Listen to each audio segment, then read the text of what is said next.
Hello friends, welcome back to my channel Study with Lalit. So friends, today we have a great topic and today we will discuss about the main features of Indian Constitution. भारतीय संविधान की विशेषता. Friends, this is a very important topic for any kind of exam. If you are preparing for RRB, NTP, PC, SSC, CGL, Group D, UP, PCS, BPSC, rather than UPSC, so this topic is very important. UPSC mains के लिए बहुत ज़रूरी है. जो mains exam होता है return, उसके लिए बहुत इंपॉर्टेंट है क्योंकि ऐसे क्वेश्चंस वहाँ पूछे जाते हैं. तो friends, I think I have to start my topic without any kind of delay. तो फ्रेंड्स देखो क्या बोल रहे हैं संविधान की विशेषता. संविधान हम पहले समझ चुके हैं. थोड़ा मैं आपको कुछ इम्पोर्टेंट फैक्ट्स बता देता हूँ, उसके बाद ही हम करेंगे यहाँ पर. ठीक, तो देखिए, तो संविधान की जो कुछ मेन फैक्ट्स है ना, जो हमने मतलब पहले ही बताई थी. संविधान की प्रमुख वैटिकन कॉन्फ्रेंसेस जो भी हुए, और लास्ट में बता रहा था आपको कि 24 जनवरी 1950. ठीक, 1950 को क्या होता है, एक तो last meeting of the Indian constitution, and हमने एक अपना ये चुन लिया था, मतलब एक प्रमुख व्यक्ति चुन लिया था, वो था प्रेसिडेंट ऑफ इंडिया. ठीक है, प्रेसिडेंट था वो, and that was doctor Rajendra Prasad. हमने डॉक्टर राजेंद्र प्रसाद को 24 जनवरी 1950 ईस्वी को अपनाया. तो ये बहुत इंपॉर्टेंट क्वेश्चन बन जाता है. 24 जनवरी 1950 ईस्वी को हमने अपने राष्ट्रपति को चुना था, और इसी दिन जो हमारा नेशनल एंथम था, नेशनल एंथम, यहाँ ठीक से नहीं आ रहा है, कोई बात नहीं, उसी दिन अपनाया था. तो इस दिन बहुत सारी चीज़ें की, और last meeting of the Indian constitution थी. और इसी दिन ही क्यों चुना, क्योंकि पहला कारण तो ये था कि लास्ट मीटिंग थी. दूसरा, जब हमने 26 जनवरी का दिन फिक्स किया था कि हम इसी दिन मतलब 26 जनवरी को ही क्या करेंगे, अपना गणतंत्र दिवस जो भी मनाएंगे वो होगा.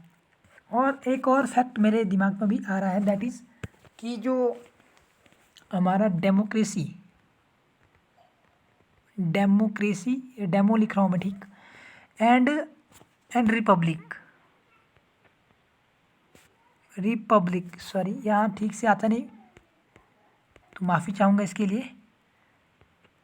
रिपब्लिक. तो फ्रेंड्स, अगर हम मतलब बिल्कुल सीरियसली तैयारी कर रहे हैं किसी भी एग्ज़ाम की, या किसी भी कॉलेज लेवल की, किसी भी कॉम्पिटिटिव एग्ज़ाम की, so this is very important to understand this kind of terminology, because terminology बहुत इंपॉर्टेंट होती है पॉलिटिकल साइंस में. इसका अर्थ समझना बहुत ज़रूरी हो जाता है.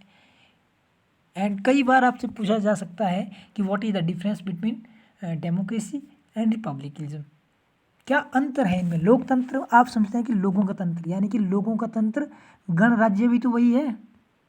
जो गणराज्य है उसको भी हम वही बोलते हैं कि गण मतलब लोग, राज्य मतलब हमारा जो शासन चल रहा है. तो लोकतंत्र ही वैसा हो गया, लेकिन नहीं, गणतंत्र का अर्थ जो है ना, यहाँ मैं लिख के नहीं दे सकता, ओरल ही सुनिए, ठीक है. गणतंत्र का मतलब होता है जिसमें क्या है, शासन जो है, जो शासक होता है ना, जो शासक है, जो भी है, चाहे जो भी शासक है, मतलब जो शासक है उसका पद कैसा होता है, वंशानुगत ना होकर उसका चुनाव होता है. आप बोलेंगे वंशानुगत क्या होता है.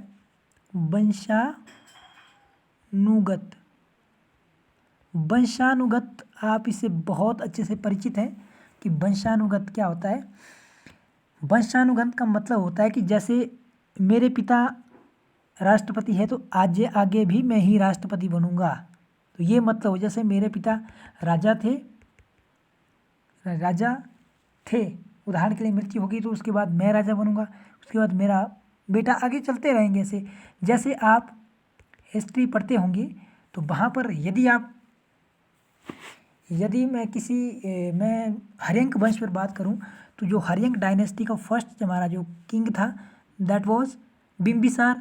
बिम्बिसार के बाद कौन आया? अजातशत्रु। फिर कौन आया? उदयन।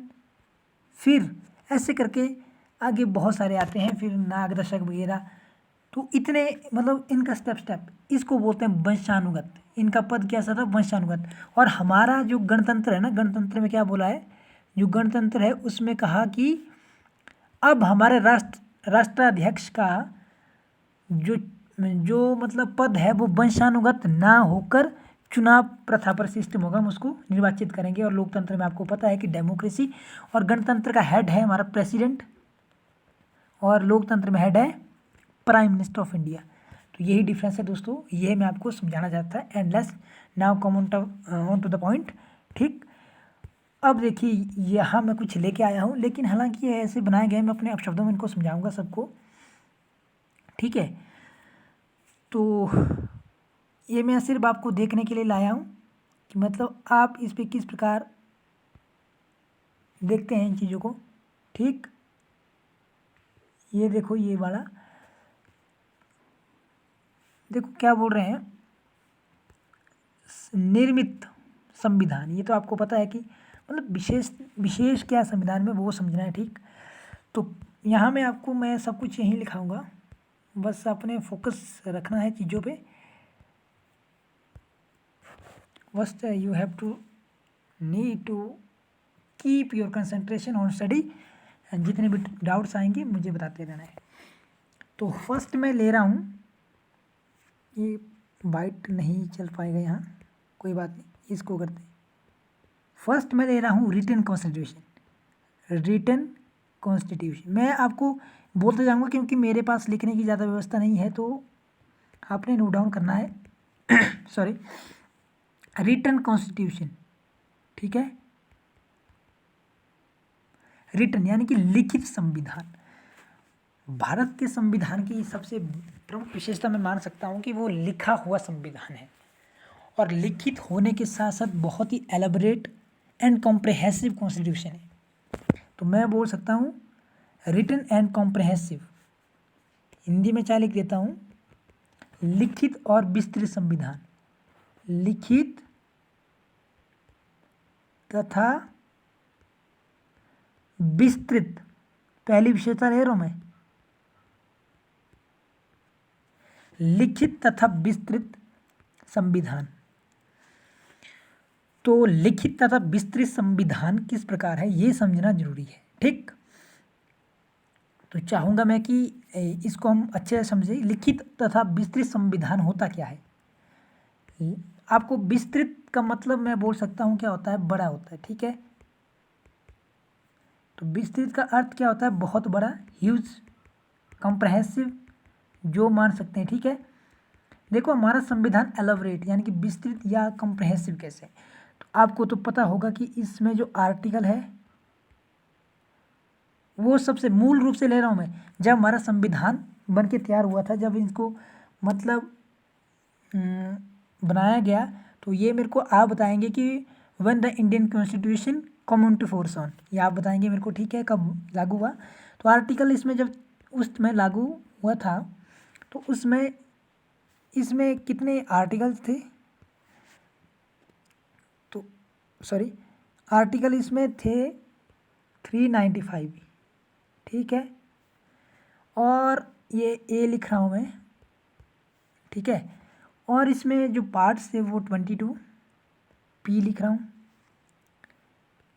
और इसमें जो शेड्यूल्स है हमारी, शेड्यूल्स यानी वो उसमें थी 8 शेड्यूल्स। ठीक है, तो 395 अनुच्छेद, 22 भाग, 8 अनुसूचियाँ। तो आजकल की अगर बात करूँ मैं, तो आजकल आर्टिकल कहीं कहीं लिखे रहते हैं 344, कहीं मेरे को देखने के मैंने पढ़ा था वो थे 348, और आजकल भाग हमारे 25 हो गए हैं, 25, और अनुसूची हमारी 12 हो गई है। ठीक है, तो देखते हैं पहले मैं करता हूँ बात पार्ट्स की, मैं थोड़ा आपको डीपली ले रहा हूँ, ठीक है। तो मैं बात कर रहा हूँ पार्ट्स की। जो हमारे 22 पार्ट्स है ना, ये 25 कैसे हो गए, ठीक है। ये 25 कैसे हो गए भाई, देखो इनकी 3 संख्या बढ़ाई नहीं गई है, याद रखना, इसको बढ़ाया नहीं, कहीं भी नहीं गया है। अगर इसको काउंट किया जाएगा तो वो इतने ही 22 निकलेंगे, लेकिन इन 22 के अंतर्गत कहीं मतलब ऐसे जोड़े गए हैं, क जोड़ा गया, कहीं मतलब भाई जोड़े गए हैं ऐसे। तो मैं सबसे पहले बात करूँगा कहाँ जोड़ा है, सबसे मतलब भाग 1 हमारा यूनियन टेरिटरी से संबंधित है, पार्ट्स 2 हमारा सिटीजनशिप है, पार्ट 3 हमारा किससे संबंधित है, पार्ट 3 हमारा fundamental rights, and part 4 directive principle of the state policy. तो ये 4 तक हमारे कुछ भी नहीं जुड़े हैं क ख। अब हम देखेंगे पार्ट्स 4 क, ये ऐसे जुड़े हैं, ये भाग 4 क, जिनमें है फंडामेंटल ड्यूटीज, शॉर्ट लिख रहा हूँ, फंडामेंटल ड्यूटीज, इनको जोड़ा है, और वो आर्टिकल थे आर्टिकल 51 क, ठीक है। फंडामेंटल जो राइट्स है ना, वो तो हमें दिए गए पहले, लेकिन हमें फंडामेंटल ड्यूटीज़ नहीं दी गई थी, तो ये प्रदान की गई हमें किस समय, अब इसको मिटा दूँ पर, ये प्रदान की गई हमें 42nd अमेंडमेंट 1976, 1976 में भाग जोड़ा गया, भाग 4 को उसके अंतर्गत, ठीक है। ऐसे ही हमारा भाग 9 आता है, भाग, इनको रोमन अंकों में लिखा है, याद रखना है, भाग 9, इसमें क और ख 2 जुड़े हैं, ठीक है। तो ये भी आपको समझना है। तो बहुत है, फिर भाग 14 क भी आता है। तो ऐसी कई चीज़ें हैं जो कि आपको अभी समझनी है, इतना डीप ले जाऊं तो थोड़ा वीडियो लॉन्ग जा सकता है, इस पर डीप कभी डिस्कशन होगी जब भाग की बात करेंगे हम, ठीक है। तो अब मैं बात करता हूँ अनुसूचियों की, अनुसूचियों, ठीक है, मतलब अनुसूचियों, शेड्यूल्स, उस समय 8 थी अब 12 है, इनको संशोधन द्वारा जोड़ा गया है। जो 9वीं अनुसूची है वो जमींदारी उन्मूलन से संबंधित है, जो कि 1951 में जोड़ी गई। 9वीं कब जोड़ी गई, 1951 को, मैं ऐसे लिखा रहा हूँ। 10वीं जोड़ी गई 1952 को, जिसमें दल बदल कानून संबंधी उल्लेख है, इसमें संशोधन भी है, ये 50वें संशोधन में हुआ है। 11वीं कब जोड़ी गई, 11वीं जोड़ी गई 1993 में, और 12वीं जोड़ी गई 1994 में, ठीक है। ऐसे करके अनुसूचियाँ हैं, और फिर हमारी 12 अनुसूचियाँ बन गई है, ठीक है। ये तो नेक्स्ट मैं ले रहा हूँ प्रस्तावना, सेकंड हमारे भारत की एक प्रस्तावना है, आपने बहुत बार पढ़ी होगी, जिसको अंग्रेजी में हम प्रीएम्बल बोलते हैं। प्रस्तावना को क्या बोलते हैं, प्रीएम्बल बोलते हैं। हमारे भारत के संविधान की एक प्रीएम्बल भी है, ठीक है। एक प्रीएम्बल, प्रस्तावना का मतलब एक ऐसा दस्तावेज जो किसी भी मतलब जो भी चार्टर तैयार किया है, जो भी हमने प्रस्ताव तैयार किया है, उसकी संपूर्ण व्याख्या करता है, मतलब शॉर्ट फॉर्म में और व्याख्या करता है, और साथ में उसके उद्देश्यों का वर्णन करता है। तो संविधान में उसमें लिखा गया है कि हम भारत के लोग भारत को एक संपूर्ण प्रभुत्व संपन्न समाजवादी पंथ निरपेक्ष लोकतंत्रात्मक गणराज्य बनाने के लिए तथा उसके समस्त नागरिकों को सामाजिक आर्थिक मौलिक, ये आप देखेंगे अगर पूरा बोलने लगे तो टाइम हो जाएगा, तो इसलिए मैं पूरा नहीं बोलना चाहूँगा। तो ऐसे करके हैं। तो ये प्रस्तावना की व्यवस्था भी की गई है, ठीक है, प्रस्तावना की व्यवस्था भी इसमें की गई है। और अब देखेंगे हम, कई स्रोतों से लिया हुआ संविधान है ये, ठीक है। तो यानी कि जो भारत इंडियन कॉन्स्टिट्यूशन है ना, ये कई देशों के संविधान, ये मैं विशेषता बता रहा हूँ, आपने नोट करना जल्दी जल्दी में।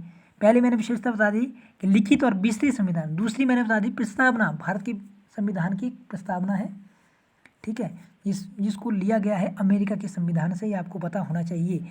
यूनाइटेड स्टेट्स ऑफ अमेरिका के कॉन्स्टिट्यूशन से लिया गया है अमेरिका, प्रस्तावना का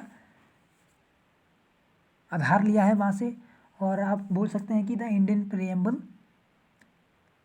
is inspire from the United states of American preamble of the American constitution, इससे बनी है। ठीक है, दूसरा हो गया ये।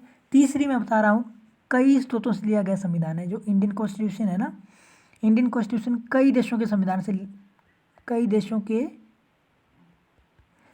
से लिया हुआ स्रोत है। कई देशों के संविधानों से कई देश आ जाते हैं इसमें। अगर डीपली मैं बताने लगूँ तो वीडियो बहुत लंबी जाएगी। तो यानी कि कई देशों के संविधान को पढ़ करके ये तैयार की गई है। इनका विश्लेषण करके, एनालिसिस करके पूरे संविधान को तैयार किया गया है। जैसे कुछ कुछ व्यवस्था मैं भी बताऊंगा आपको। जैसे एक व्यवस्था मैं बता रहा हूँ, ब्रिटेन।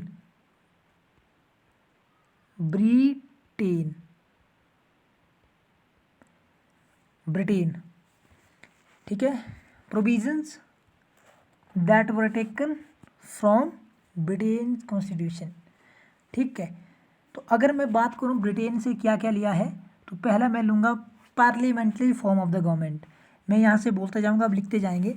संसदीय शासन प्रणाली, संसदीय शासन प्रणाली। इक्वलिटी बिफोर लॉ, कानून के समक्ष समानता। ठीक है, कानून के समक्ष समानता। एक दो लिखा रहा हूँ ज़्यादा, राष्ट्रपति का पद। ऐसे कुछ विशेष प्रावधान है। मैं अगर बताने लगूँ तो इसके लिए वीडियो अलग बनेगी। Sources of the Indian constitution, इसमें बहुत डीप डिस्कशन किया जाएगा। दूसरी मैं लूँ अपना जो क्या लूँ मैं, दूसरा मैं लूँ यूएसए। तो वहाँ से हमने क्या लिया है, पहली हमने लिया है प्रस्तावना, मैंने बताया मौलिक अधिकार, फंडामेंटल राइट्स। ठीक है, न्याय मतलब सुप्रीम कोर्ट के गठन की व्यवस्था, उपराष्ट्रपति का पद, ऐसे कई चीज़ें ली गई हैं। मैं बोल रहा हूँ इसमें अलग वीडियो बनेगी। ठीक है, तो ये कई स्रोतों से लिया गया संविधान है। ठीक है, तो यानी कि भारत का संविधान कई देशों के संविधान को पढ़ करके तैयार किया गया है और फिर इसको तैयार किया है। ये यहाँ देखो, मैं यहाँ करवा रहा हूँ आपको। ठीक है, प्रस्तावना निहित होना, मतलब आपको समझ नहीं आता कि क्या था ये प्रस्तावना निहित, फिर मैंने आपको सिंपल भाषा में बता दी प्रस्तावना भी है। ठीक है, तो संसदीय शासन प्रणाली अपनाना, parliamentary form of the government. देखो अभी मैं इसको आपको करवा दूं कि parliamentary form of the government क्या होती है। ठीक है, after that you will be able to understand all the concept. ठीक है, जो कि इससे रिलेटेड होंगे। तो first of all parliamentary form of the government क्या होती है। पार्लियामेंट्री फॉर्म, पहले हम देखते हैं एग्जीक्यूटिव प्रणाली, जो हमारी कार्यपालिका है। आपको पता है कि कार्यपालिका को दो भागों में, मतलब नाममात्र और वास्तविक। नाममात्र में मैं अंग्रेजी में लिख रहा हूँ क्योंकि यहाँ मतलब छोटे नॉमिनेटेड जिसको बोलते हैं नाममात्र, एंड हमारा रियल एग्जीक्यूटिव। जो नॉमिनेटेड है उसमें होते हैं हमारे प्रेसिडेंट, यानी कि उनका काम सिर्फ नाममात्र कार्यपालिका में। और हमारा जो रियल है उसमें हमारे प्राइम मिनिस्टर आते हैं। तो पीपी है दोनों में, पीएम। ठीक है, यहाँ मैं पीएम लिख रहा हूँ। समझ आ रहा है ना फ्लो चार्ट से। अब देखो ये हमारी कार्यपालिका है, इसमें नाममात्र है, इसमें वास्तविक है। ठीक है, और नाममात्र में होता है प्रेसिडेंट, और रियल यानी कि वास्तविक स्वरूप चला रहा है पीएम। तो ये मतलब है इसका। और जो कार्यपालिका ने इनको और दो भागों में बांटा है। ठीक है, इनको और दो भागों में बांटा है, दैट इज संसदीय और अध्यक्षात्मक। ठीक है, अध्यक्षात्मक। संसदीय में क्या होता है, जो मैंने अभी आपको बताया, और अध्यक्षात्मक में केवल मात्र पूरे काम ही राष्ट्रपति द्वारा होंगे। और हमारे यहाँ पर वास्तविक कार्यपालिका का हेड है प्रधानमंत्री। और जो अध्यक्षात्मक कार्यपालिका है ना, इसमें वास्तविक शक्ति किसके पास है, राष्ट्रपति। ये जो अंतर मैं आपको बता रहा हूँ।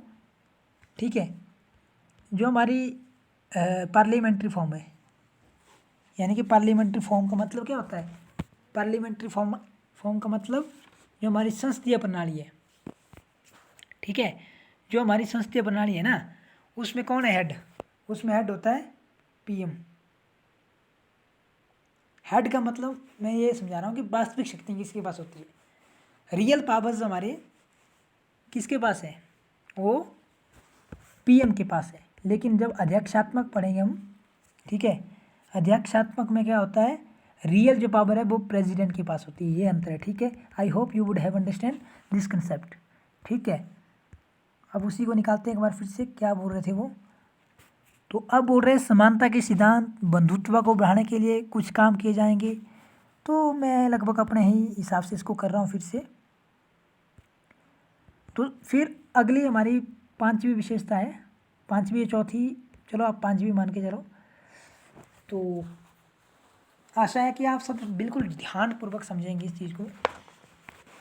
जो पांचवी विशेषता है हमारे संविधान में, हमारे संविधान की, वो मैं कठोर एवं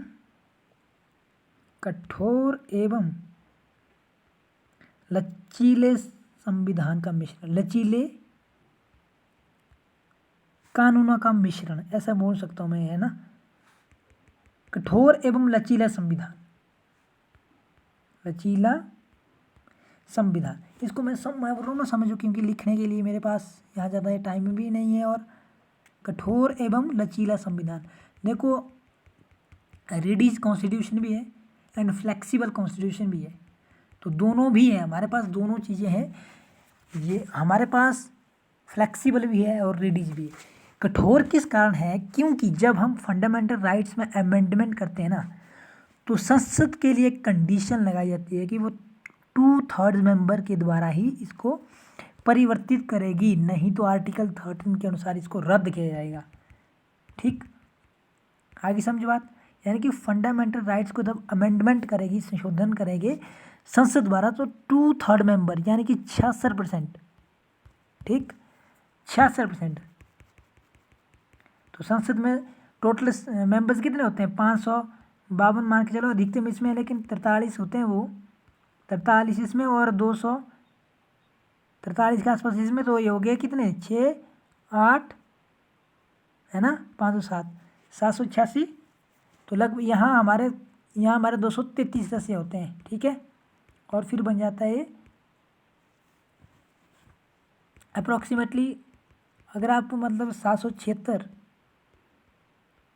सदस्यों का क्या करेंगे, 33/100 निकालेंगे, यानी कि 66 निकालेंगे ना, 66 सदस्य निकालने हैं इसके। तो फिर ये निकालने कि कैसे कैसे निकलेंगे और कितने सदस्य बनेंगे, और जितने सदस्य ये बनेंगे उतने सदस्य होने चाहिए। इसलिए संविधान का ये पार्ट कठोर भी है, लचीला इसलिए है क्योंकि इसमें कई कानून बिल्कुल फ्लेक्सिबल है, ज़्यादा कठोर कानून नहीं है, इस कारण ये फ्लेक्सिबल है। तो अगला मैं आपको बता दूं, संसदीय प्रणाली मैंने आपको बता दी है, ठीक है। तो अगला आप बिल्कुल फेवरेट डाल दीजिए, छठवां, फंडामेंटल राइट्स, मौलिक अधिकार। फ्रेंड्स, ये बहुत इंपॉर्टेंट टॉपिक है, क्लासेस अलग लगेगी इसके लिए, क्योंकि बहुत बहुत इंपॉर्टेंट है। फंडामेंटल जो राइट्स है हमारा, वो पार्ट 3 के अंतर्गत आता है, part 3 of the Indian constitution and article 12 from 38 हो गया, ठीक है, फ्रॉम 12 टू 35। ये इसमें हमें, जब हम प्रारंभ पढ़ेंगे पूरा पीछे से लेकर, जब हम पढ़ेंगे ना इसको, जब हम पूरा प्रारंभ से पढ़ेंगे, बिल्कुल जहाँ से हमारा शुरुआत होती है 1950 से, 26 जनवरी 1950 से, तो एट द टाइम हमें दिए थे 7 मौलिक कर्तव्य। 7वां जो था, जो 7th था हमारा, that was related to the property, यानी कि संपत्ति का अधिकार, राइट टू प्रॉपर्टी, ठीक, RTP लिख रहा हूँ, राइट टू प्रॉपर्टी, जमींदारी उन्मूलन वगैरह। अब अगर आप 9वीं अनुसूची पढ़ेंगे ना, तब आपको ये पूरी बात समझ आएगी। यहाँ मैं नहीं पढ़ाने वाला हूँ आपको 9वीं अनुसूची, ठीक है। तो इसको हटाया गया था, मैं सिर्फ सिंपल बता दूं, 44th amendment of the Indian constitution 1978, 1978 में इसको हटाया गया। 44वां संशोधन, इसको हटा दिया और आर्टिकल 31 से संबंधित था ये, ठीक है, ये आर्टिकल 31 से संबंधित था और इसको हटाया गया था। फिर उसके बाद हमारे पास 6 मूल अधिकार बचते हैं। दैट वाज, पहला हमारा आता है 14 to 18 समानता, ठीक है। 19 to 22 आता है हमारा स्वतंत्रता का अधिकार। 23-24 आता है हमारा शोषण के विरुद्ध अधिकार। 25 to 28 आता है हमारा धार्मिक एवं धार्मिक अधिकार। 29-30 को आता है हमारा सांस्कृतिक एवं शैक्षणिक अधिकार। फिर आपको मैंने 31 बता दिया, पहले 32 समझ लो, 32 जरूरी है क्योंकि 32 में संवैधानिक उपचारों का अधिकार। ऐसे राइट्स हमें दिए गए हैं 6 प्रकार के, ये बिल्कुल डीपली डिस्कस्ड होंगे। तो ये थे संविधान की विशेषताएं, कुछ महत्वपूर्ण विशेषताएं, 6 विशेषताएं। अभी और भी बनेंगी, संघात्मक रूप अभी मैं बनाऊंगा इसके। मिलते हैं नेक्स्ट वीडियो में।